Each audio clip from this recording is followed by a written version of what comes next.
Mājā ir diezgan garš iebraucamais ceļš, ieejas celiņš. Tā atrodas kvartāla viducī. Pilnīgi tāda sava pasaule te ir izveidota. Tie izvēlētie skatu punkti, viņi ir ikdienišķie. Šis ir parādes skatu punkts. Šis ir skatu punkts, kurš pirmais atklāja māju. Tieši šajā skatā ir redzama priede. Priede ir iemesls, kāpēc īpašnieks šo zemes gabalu iegādājās. Un Bieriņos priežu nav daudz, bet te tāda bija. Šī ir privāta māja ģimenei. Un tur būtībā ir tik daudz istabu, cik varētu būt normālā dzīvoklī.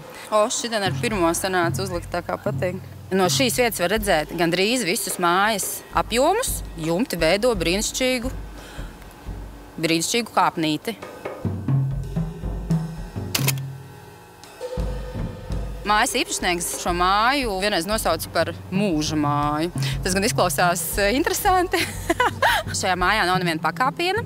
Un šobrīd īpašnieki ir spēka gados un briedumā un tā, bet viņi domā arī par vecumdienām. Tāda gudra domāšana, ka māja ir projektēta visam mūžam.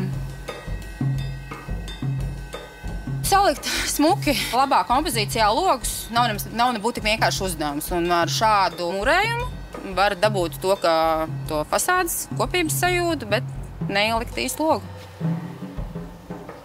No ārpuses it kā siena, bet no iekšpuses tur viss ir vaļā.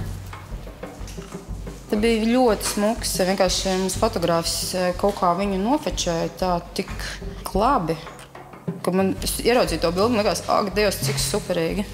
Es tādu nemāku dabūt.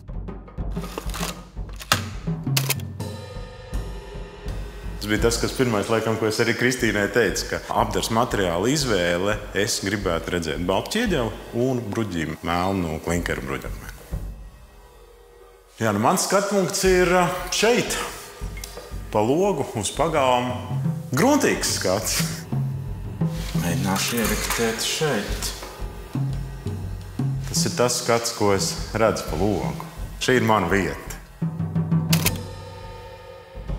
Jebkurā gada laikā šeit ir ļoti nomierinošs un enerģētisks, enerģijas pilns skata punkts. Es gribētu iestarpināt, ka šis ir skata punkts, no kura var redzēt pirtiņu.